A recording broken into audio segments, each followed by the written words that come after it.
Conságrate a Dios cada mañana. Haz de esto tu primer trabajo. Por la mañana, oh Señor, elevo a ti mi voz. A tu buen nombre doy loor, con gratitud mi Dios. Buenos días, Señor Jesús. ¿Qué tal, amigos? ¿Cómo amanecieron? Esperamos que todos estén bien y contentos. En este día pidamos al Señor Jesús que nos ayude a ser la sal de la tierra para poder dar sabor a nuestro mundo. Pidamos que obre en nosotros para hacer de este mundo un mejor lugar. Bienvenidos a su programa Buenos días, Señor Jesús.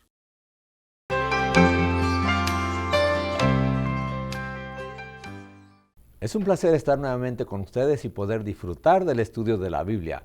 En esta ocasión trataremos el tema Getsemaní y nuestra cita bíblica se encuentra en San Juan capítulo 8 versículo 29 y dice: El que me envió conmigo está, no me ha dejado solo el Padre, porque yo hago siempre lo que le agrada. Oremos, por favor. Te damos gracias, nuestro excelente Dios y Padre, porque en esta mañana nos permites abrir tu santa palabra para estudiar los momentos cruciales cuando Cristo fue tomado preso para ser injustamente enjuiciado. Ayúdanos a comprender tan importante suceso. Lo suplicamos en el nombre de nuestro Señor Jesucristo. Amén. En compañía de sus discípulos, el Salvador se encaminó lentamente hacia el jardín de Getsemaní. La luna llena de Pascua resplandecía desde un cielo sin nubes.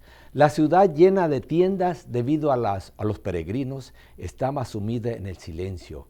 Jesús había estado conversando seriamente con sus discípulos e instruyéndolos, pero al acercarse al Getsemaní se fue sumiendo en un extraño silencio.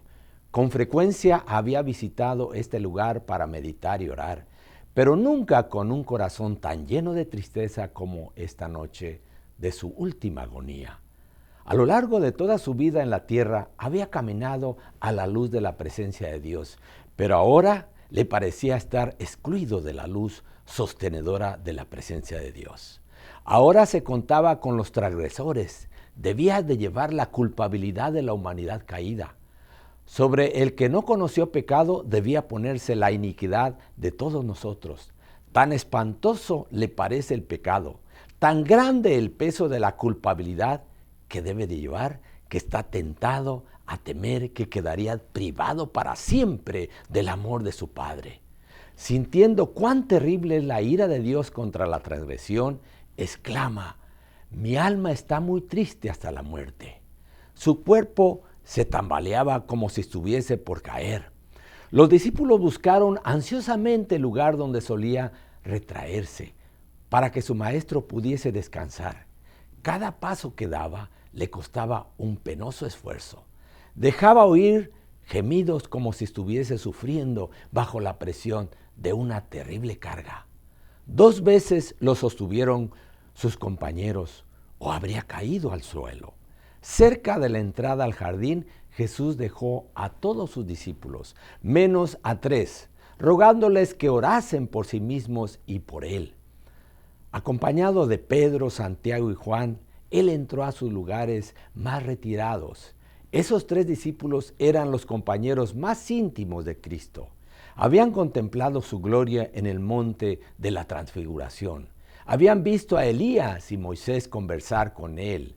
Habían oído la voz del cielo y ahora, en su grande lucha, Cristo deseaba su presencia cerca de él. Con frecuencia habían pasado la noche con él en este retiro. En esas ocasiones, después de unos momentos de vigilia y oración, se dormían apaciblemente a corta distancia de su maestro, hasta que lo despertaba por la mañana para salir de nuevo a trabajar. Entonces, ahora dijo: quedaos aquí y velad conmigo. Fue a corta distancia de ellos, no tan lejos, que no pudiesen verlo y oírlo. Y cayó postrado en el suelo. Sentía que por causa del pecado estaba siendo separado de su Padre. El abismo era tan ancho, negro y profundo que su espíritu se estremecía ante él. No debía ejercer su poder divino para escapar de esa agonía. Como hombre debía sufrir las consecuencias del pecado del hombre. Como hombre debía soportar la ira de Dios contra la transgresión. Cristo asumía ahora una actitud diferente de la que jamás asumiera antes. Como sustituto del hombre pecador, Cristo estaba sufriendo bajo la justicia divina. Veía lo que significaba la justicia. Hasta entonces había obrado como intercesor por otros. Ahora deseaba tener un intercesor para sí. Sintiendo que quebrantaba su unidad con el Padre, temía que su naturaleza humana no pudiese soportar el conflicto venidero contra las potestades de las tinieblas. En el desierto de la tentación había estado en juego el destino de la raza humana. Entonces Cristo había vencido. Ahora el tentador había acudido a la última y terrible batalla. Para esta, el tentador se había estado preparando durante los 3 años y medio del ministerio de Cristo. Para él, todo estaba en juego. Si fracasaba, aquí perdía su esperanza de dominio. Los reinos del mundo llegarían a ser finalmente de Cristo. Él mismo sería derrotado y derribado. Pero si podía vencer a Cristo, la tierra llegaría a ser el reino de Satanás y la familia humana estaría para siempre en su poder. El mismo Cristo quedaría identificado con el reino de Satanás y nunca más sería uno con Dios. Argumentaba que el pueblo que pretende estar por encima de los demás en ventajas temporales y espirituales le había rechazado y estaban tratando de destruirlo a él, que era el fundamento, centro y sello de todas las promesas hechas a ellos como pueblo especial. Le decía que uno de sus propios discípulos, que había escuchado durante todo su ministerio sus instrucciones, le traicionaría, otro le negaría y el resto de los discípulos le abandonaría. Traspasaba su alma que aquellos a quienes tanto amaba se uniesen a las maquinaciones de Satanás. El conflicto era terrible. En su agonía se aferra al suelo frío. El frío rocío de la noche cae sobre su cuerpo postrado, pero él no le presta atención. De sus labios pálidos brota el amargo clamor: Padre mío, si es posible, pase de mí esta copa, pero no como yo quiero, sino como tú. El corazón humano anhela simpatía en el sufrimiento. Este anhelo lo sintió Cristo en lo más profundo de su ser. Levantándose con penoso esfuerzo, vino a sus discípulos, con el vivo deseo de recibir palabras de consuelo de quienes tan a menudo había bendecido, pero los encontró durmiendo. Si los hubiese hallado orando, se habría sentido aliviado y consolado. Los discípulos se despertaron al oír la voz de Jesús, pero casi no lo conocieron. Su rostro había sido cambiado. Estaba desfigurado por la tremenda angustia que estaba pasando. Dirigiéndose a Pedro, Jesús dijo: Simón, ¿duermes? ¿No has podido velar una hora? Velad y orad para que no entréis en tentación. El espíritu a la verdad está presto, pero la carne es débil. En el aposento alto Jesús había estado de pie, como un cedro poderoso, dando las últimas instrucciones a sus discípulos. En esos momentos, la voz de Jesús se oyó en el tranquilo aire nocturno, no en tono de triunfo, sino impregnada de angustia humana. Padre mío, si no puede pasar de mí esta copa sin que yo la beba, hágase tu voluntad. 3 veces repitió esa oración. 3 veces rehuyó su humanidad, el último y culminante sacrificio. Pero ahora surge delante del Redentor del mundo la historia de la familia humana.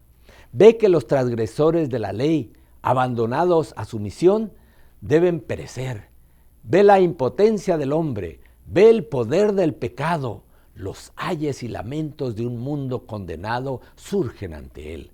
Contempla la suerte que le tocaría y su decisión queda hecha. Salvará al hombre, sea cual fuere el costo. acepta su bautismo de sangre para que por él los millones que perecen puedan obtener vida eterna. Había dejado los atrios celestiales donde todo es pureza, felicidad y gloria para salvar a la humanidad perdida, al mundo que había caído en la transgresión de la ley de Dios, y no se apartará de su misión. ¡Qué maravillosa decisión a favor de nosotros, pecadores!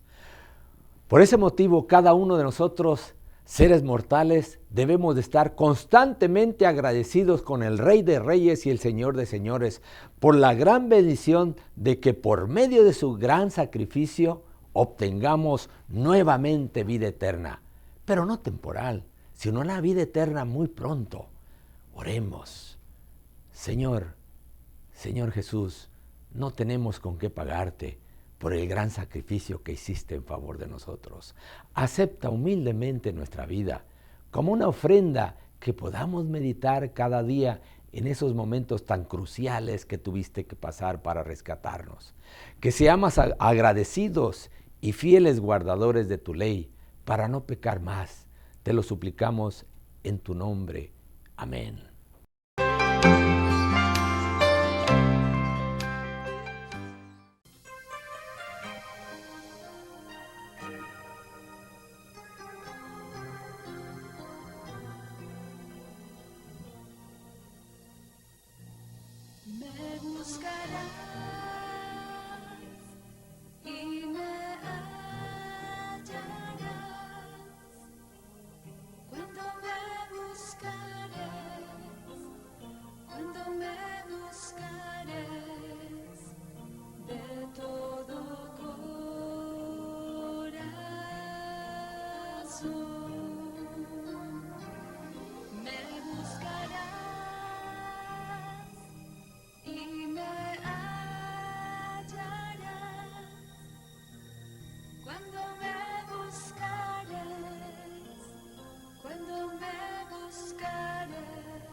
Buenos días, amiguitos, bienvenidos al Rincón Infantil de Buenos Días, Señor Jesús.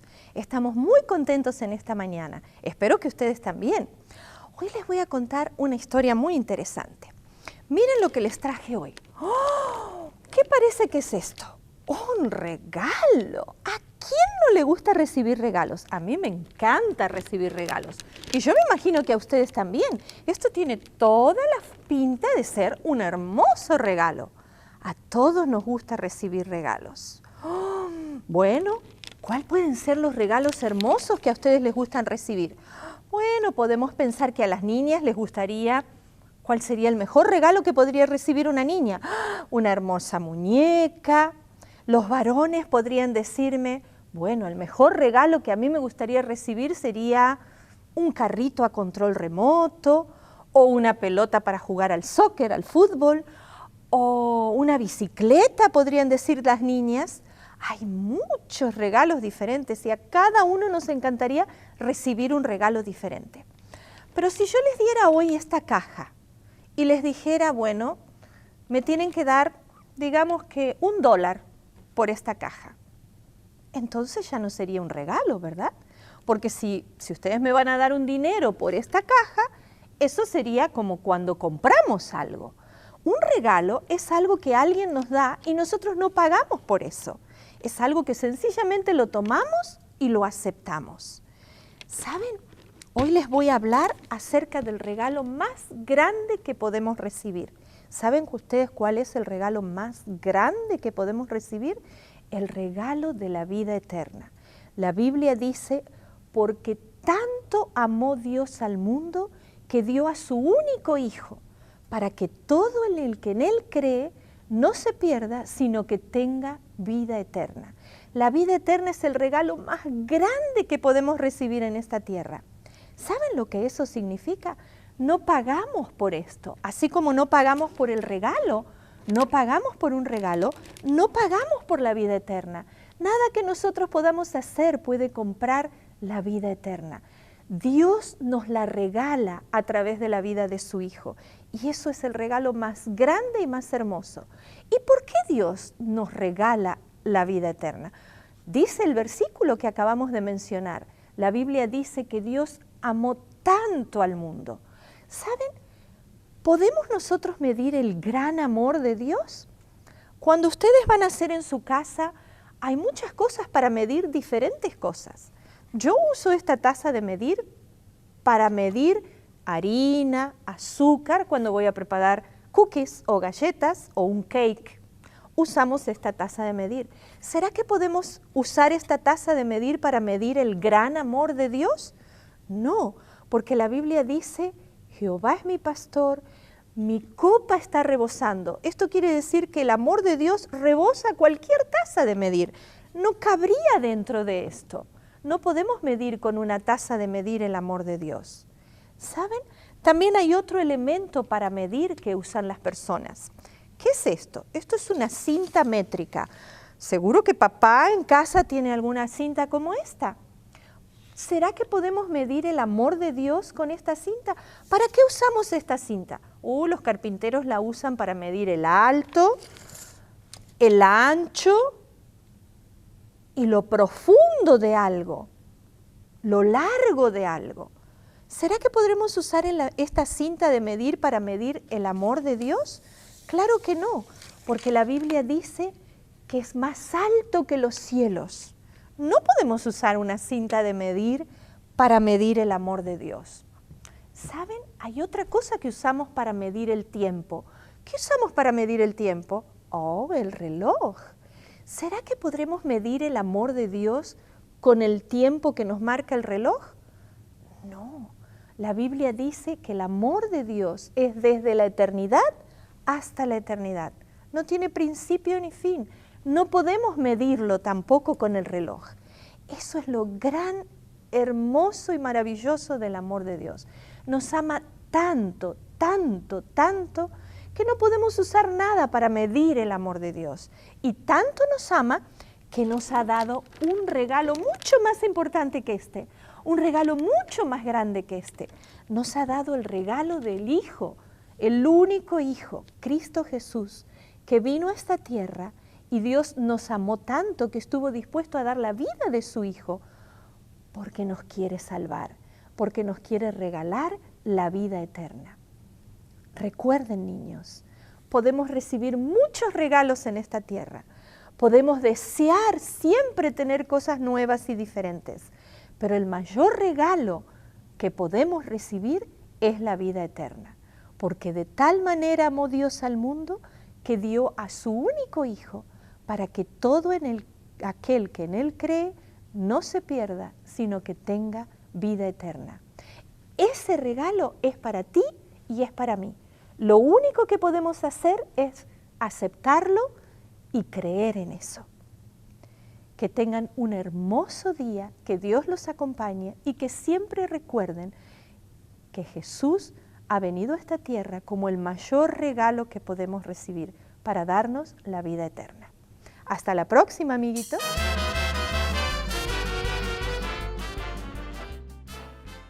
Después de la meditación de hoy, estoy seguro que nos sentimos agradecidos por haber sintonizado este programa. En pantalla se nos muestran los capítulos de la Biblia para leer el día de hoy. Si usted está siguiendo esta guía, terminará de leer la Biblia en un año. Les deseo un feliz día y les espero para la reflexión del día de mañana.